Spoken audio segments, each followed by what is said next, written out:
నమస్కారం అండి.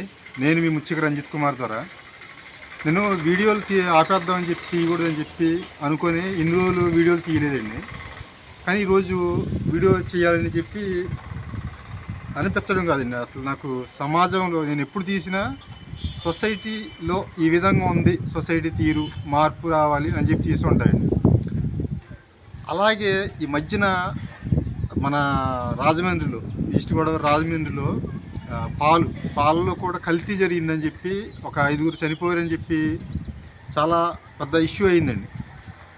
నేను గతంలోనే వీడియోలు చేశాను, చాలా వీడియోల్లో. మన కల్తీలు ఎంత ఇదంటే స్వార్థం వల్ల డబ్బు పిచ్చి దీంట్లో పడిపోయి ఈజీ మనీ కోసం తక్కువ టైంలో ఎక్కువ డబ్బులు సంపాదించాలని ప్రతి దాంట్లో కల్తీ.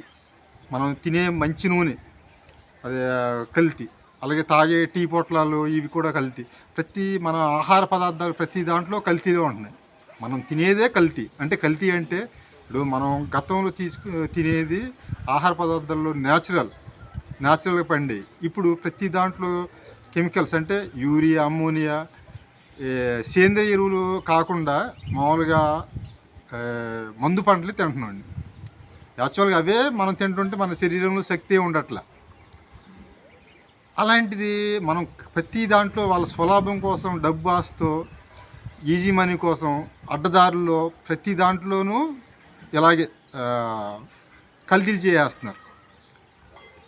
అలాగే ఇప్పుడు పాలు అంటే చిన్నపిల్లలు ప్రతి ఒక్కరికి పాలు చాలా బలం అని చెప్పి చెప్తుంటారండి. కానీ అటువంటి పాలలో కూడా గతంలో కూడా చెప్పాను ఒక వీడియోలో, పాలు కూడా కల్తీ జరగడం వలన అవి మనకి పశువులు, గేదెలు ఇవి కూడా అవి కల్తీ తింటున్నాయి. ఎందుకంటే మనం ఇండైరెక్ట్ మనం ఎలా తింటున్నామో రసాయనాలతో కూడిన ఆహారం, అలాగే ఇప్పుడు వాటికి పెట్టే మేత, దానా కూడా అవి కూడా కల్తీ. అది సేంద్రియం కాదు కదా, సహజ పద్ధతిలో పండించింది కాదు కదా. ఆ గడ్డి, ఈ దానా ఇవన్నీ అవి కెమికల్స్తో పండించిన గడ్డిని తింటున్నాయి. అవి మనకు పాల రూపంలో ఇస్తున్నాయి. అంటే ఇంచుమించు ఆ ఇచ్చే పాలు కొంచెం కల్తీయే, మనం ఓన్లీ తాగుతున్నాం. అది మళ్ళీ కల్తీ ఏంటి, ఇప్పుడు యూరియా అని తర్వాత ఏదేదో కలుపుతారని చెప్పి ఆ నొరగ కోసం, చిక్కదనం కోసం మనం చూస్తున్నాం. ఇప్పుడు చెప్తారండి డాక్టర్లు, తర్వాత అధికారులు టెస్టులు చేసి కల్తీ పాలు ఇలా తయారు చేస్తున్నారు ఇది అని చెప్పి కల్తీ పాలని ఎలా కనిపెట్టవచ్చు అని డాక్టర్లు చెప్తున్నారండి. నేను చెప్పేది ఏంటంటే అసలు కల్తీ ఎందుకు? ఈజీ మనీ కోసం ప్రజల ప్రాణాలతో, 10 మంది ప్రాణాలతో ఆడుకోవడం ఎందుకు?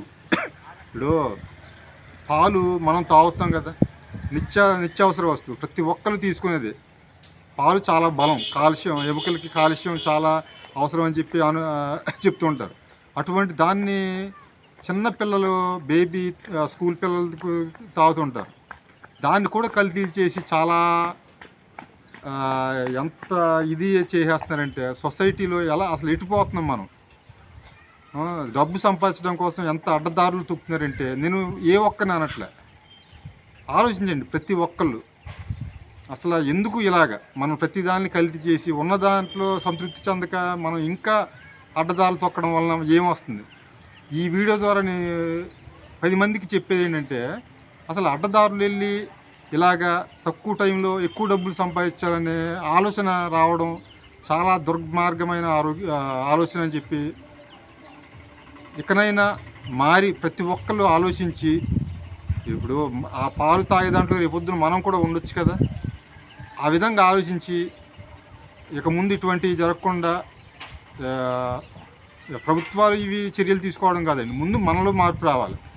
ఇది చేయడం వల్ల, ఈ పని చేయడం వల్ల ఎంతవరకు కరెక్టు ఏంటి, మనకు వచ్చే లాభం కాదండి. మనం నాణ్యమైన ఫుడ్ అయినా ఏదైనా సరఫరా చేస్తున్నావా, సరుకులు అని చెప్పి చూసుకోవాలని కోరుకుంటూ ఈ వీడియో చేస్తున్నాను. నమస్కారం.